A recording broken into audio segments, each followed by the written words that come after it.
Let's get real, shoulder pain sucks, and today we're not gonna waste any of your time. We're gonna give you the top exercises to fix this problem short and long term. So to make a long story short, guys, after many years of lifting and a lot of neglecting of rotator cuff work, this is something that happens because the supraspinatus tendon as well as the subacromial bursa are just essentially being rubbed together and nothing is working properly. So a lot of times this can cause inflammation, tears, and strains, and oftentimes you feel it deep within the shoulder. It runs down the biceps, and that's why you're experiencing the pain. But here's how to fix it. So before we show you the things that you're gonna wanna do to avoid all this pain, we're gonna actually check to see how you know if you do have shoulder impingement. The first one is called painful arc, as you can see on the screen here. And then the next test here is gonna be called the Hawkins-Kennedy test. You're gonna bring your arms bent to 90 degrees of shoulder flexion in front of you, as you guys can see on the screen. Crank your hand down with the help of your other hand. And you know, if this really bothers you, then you maybe have shoulder impingement. And last but not least, this is called Neer's test. You're gonna wanna raise your arm right out in front of you, thumb pointing downwards, and you may have shoulder impingement if this movement reproduces your symptoms. So as promised, we're gonna show you short and long-term fixes. This is the short-term one. You're gonna wanna do 5 to 6 reps against the wall. Once you get to the level of your shoulders, as you raise the elbows up and they come off the wall, you're gonna almost bring them together to try to further externally rotate the arm, as you guys can see on the screen here. By doing this, simply put, you're gonna be temporarily activating the rotator cuff, allowing you to reposition the head of the humerus to where it should be, therefore clearing more room to allow you to raise your arm above your head without any kind of pinching. So this is good while you're working out if you're feeling any kind of pain. First up, really simple, really obvious, but a lot of people don't tend to do the most obvious things. If it hurts, stop doing it. If it's a very sharp pain, you want to avoid this. Usually uncomfortable pain, sometimes you can push through, but not always. Especially with this issue, this is more prevalent.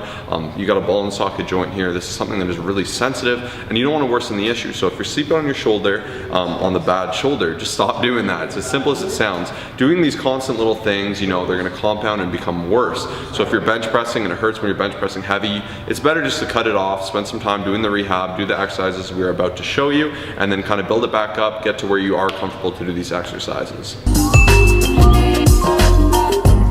Tip number 2, we've got to simply reduce inflammation. So if there's excessive inflammation, everything's just gonna really be disturbed, it's gonna bother you, and our goal here is to get that inflammation to go down, to subside, so that way we can move on to other movements to help you guys out. So there's a couple of ways to do this. You can go online, go to your local drugstore and buy some anti-inflammatory gel and apply that a couple times daily. On top of that, I'd highly recommend, and this is something I've been doing a lot lately, is just hot cold therapy for a couple times a day, 10 to 15 minutes.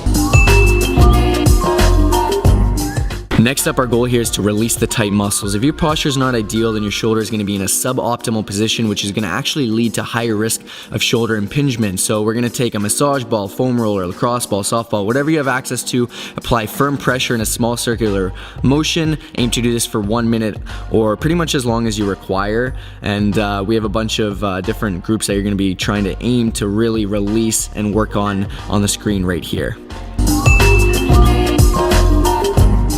Step number 4, we're gonna begin with initial exercises. The goal here is to keep the shoulder as mobile as possible. On the screen here, you see me doing the pendulum. You're gonna lean over to allow your arm to dangle underneath you, use the momentum of your arm and swing from side to side, forwards, backwards, circles, and you can do 10 repetitions each. Next up, we've got forward leans. This is fairly simple. Just place your hand on the back of a chair, lean forward as you bring your arm in an upwards direction, and do this as much as you can without reproducing any pain, and you can repeat 20 times or just hold for 20 to 30 seconds. So next up, we have rotations.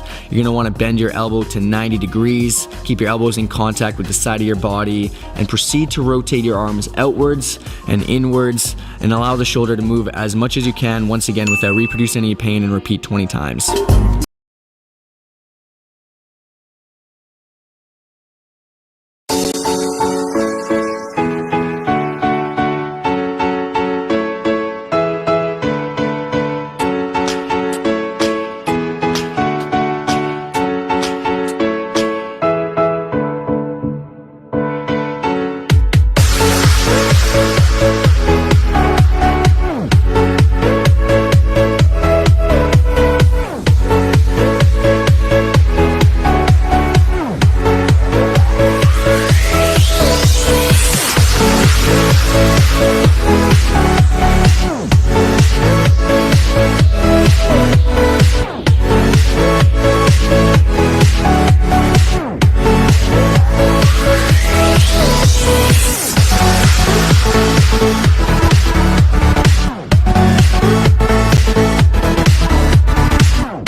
number 5, you're just gonna go ahead and get a low resistance band. They're usually red, they can be a bunch of colors. They're pretty narrow here, it's maybe about an inch. And what you're gonna do is just do this as an activation or warm up for any upper day, or even take the time to do these exercises at home. So first off, I'm doing external rotations with the band. As you can see, I'm nice and postured, I'm squeezing my abs, I have that elbow nice and tight, and I'm opening up my rotator cuff as much as I can, as far as I'm comfortable to. If you have severe pain, you definitely wanna tease it out and do it at your level.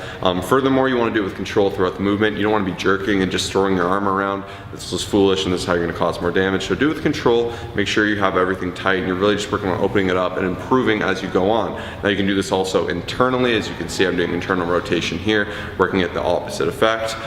Furthermore to that, some other great movements, as you can see, which I'll demonstrate now on screen, are shoulder dislocation. So you're gonna start with them in front of you, you're gonna come up overhead, try to spread it, come all the way back to your back. Once again, come up and spread. This is a little more advanced, and if you have serious shoulder injuries, I would avoid this.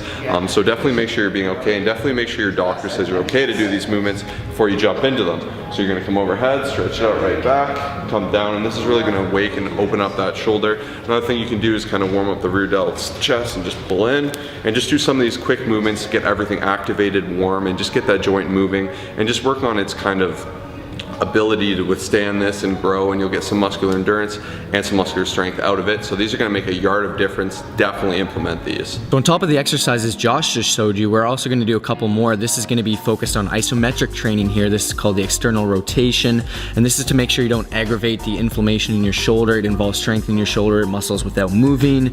Keep your elbows tucked into the side of your body, pull the resistance band away from your body, and you're going to hold this position for 30 seconds. Do it 3 times. Next up, we're focusing on anti-impingement training. Guys, if the shoulder bone is not centered in the shoulder joint, it can often move in an upwards position, and this can lead to the impingement of the structures in the subacromial space. So that's why we want to really focus on humeral head depression here. As you guys can see on the screen, basically you're going to just set up a resistance band high up. You can do it in a doorway, whatever works best for you. Hold at the bottom for 3 to 5 seconds, keep constant tension, and do this 10 to 30 times for 3 sets. Okay, so next up, we're gonna move right into the adduction, and similar, it's just gonna be placed up above head. Hold it for 3 to 5 seconds down at the bottom, and you're just gonna do this once again 10 to 30 times, and these are fantastic to be doing on top of those exercises that Josh was saying. Next up, we're moving into exercises where we're working against gravity. So we're starting off with the flexion. You're gonna wanna stand on the resistance band this time, aim to pull the resistance band upwards to shoulder height, hold for 3 to 5 seconds, return slowly down, repeat 10 to 30 times, and perform 3 sets of these. Okay, so and last but not least, we're moving right over into abduction. Similar, once again, you're standing on the resistance bands, you're pulling it to the side, holding for 3 to 5 seconds, and you're always, for every one of these exercises, keeping constant tension throughout. And once again, 10 to 30 times, perform 3 sets of these, and you guys will be well on your way to strengthening that rotator cuff. Hopefully this helps. Hopefully we can help alleviate some of that pain. At the end of the day, if it's severe, we definitely recommend seeing a doctor or a physio, something like that. But these are some home remedies that Kyle has personally used. As you can tell, he's very passionate about this to help alleviate that pain, stay in the game, stay long term. This is something I try to do actively, because even though I don't have the pain, I like to try to do these movements to keep everything fresh. Shoulder and the knee are 2 very sensitive issues in weightlifting, and if they blow out, you're gonna be really in the rabbit hole for some serious damage. So definitely think with foresight, be intelligent, do these with control. And that's another great video. Hope you enjoyed it. Share it with a friend that could use it. Like, subscribe, comment, share, all that good stuff. Peace.